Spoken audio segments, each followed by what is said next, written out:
So, are you the one they speak of in the campfire circles? The one they call the Spey Guru? Yes. I am the Great One. I was put to the task of capturing the last single-hand steelhead fisherman. It was not difficult as you were always in shallow water close to shore. We won't kill you. I mean, we'd rather not kill you. But we do have to understand why you resist the Spey Revolution. I am so pleased to finally meet you. I have seen you on the rivers, but my forms of communication don't seem to work. I wave but it doesn't seem to register. I am truly happy to see we speak the same language and are able to share the love for fly fishing. But why have you put me in a cage above molten steel? Let's be clear. Your rod and your casts are too short. They are a reflection of your mental capacity. We don't speak the same language.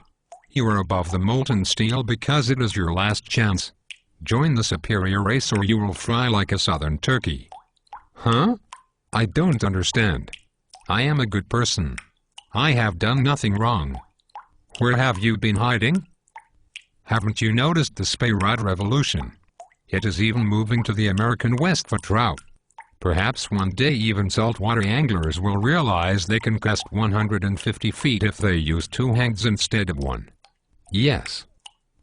I must confess I own a Spey rod, but I do not understand why I must fish a 13-foot rod to fish a 70-foot cast or why I must throw 110 feet when the bucket, where the fish hold, is 20 feet from the shore.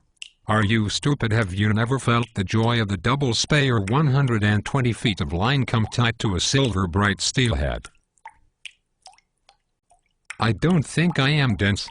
Perhaps I am missing something. Perhaps I can be a part of this revolution. Normally I just cross the river to fish the other side so that I get a slower drift and can cover the fish without my fly speeding by the fish like a Soviet rocket. Please help me, Great One. I must understand the culture. I am willing to change. Okay, let's start with your wallet. You must change that. It must have 10 different compartments for different sink tips, each with a different sink rate. In our world, even a difference of 1 inch per second can make a difference.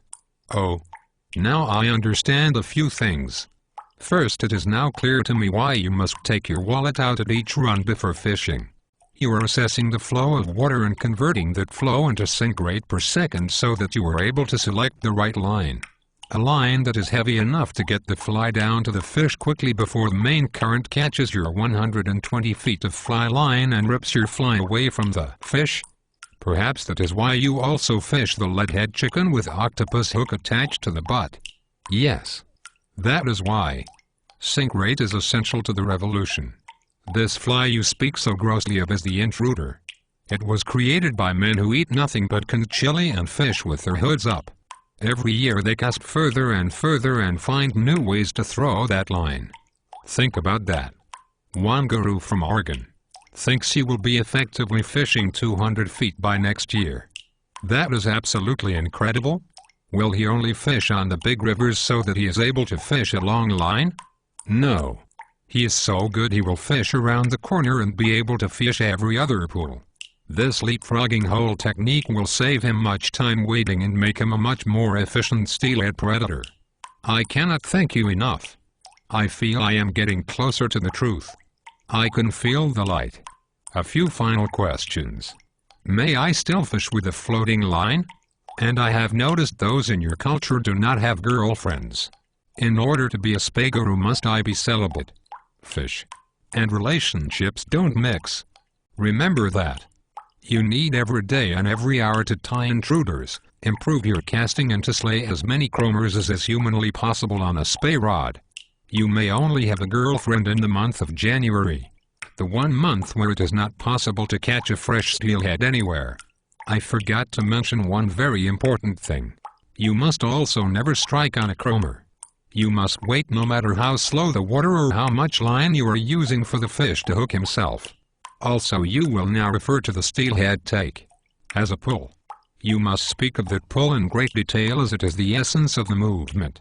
An example of a steelhead pull to fellow gurus would be like this. Tug, tug, pull, pull, nip, nip, drop, pull, tug, tug. Very interesting. It must be that it takes the steelhead great effort to chew through the wad of chicken feathers to get to the hook. Finally, I must know. May I fish a dry line for steelhead? Never. It may remain in your tip wallet, but it may only be used to remind you never to use one. But how do I catch the shallow fish? You may catch them only on the other side of the river. I will try grade 1. Please, one more thing. Is it against the culture to wave and smile to other fishermen? You may not wave or smile to anyone while fishing. If you encounter other spey rod fishermen, you must tilt your chin back slightly and show them your most tripping casts so that they may see you are committed to the revolution. That is our language. And where is the best steelhead river on earth? There are 2 rivers above all other rivers. We speak of them in whispers. Please, I am converted. Whisper if you will. Where must I fish? You must fish only the Dean or Sistute River for steelhead, and only with sweetwater travel. Oh damn. You made me watch 6 minutes of stupid dialogue to tell me to fish for steelhead with sweetwater travel. I now understand this is a promotional movie. I am also guessing that is not really molten steel below me, and that you and others in the revolution may own single-hand rods that remain in your closets. Perhaps one day those tools will come out again, and perhaps you will also remember it is not the length of the rod that makes a great fisherman. What makes a great fisherman is what he gives back to the fish and the rivers he fishes.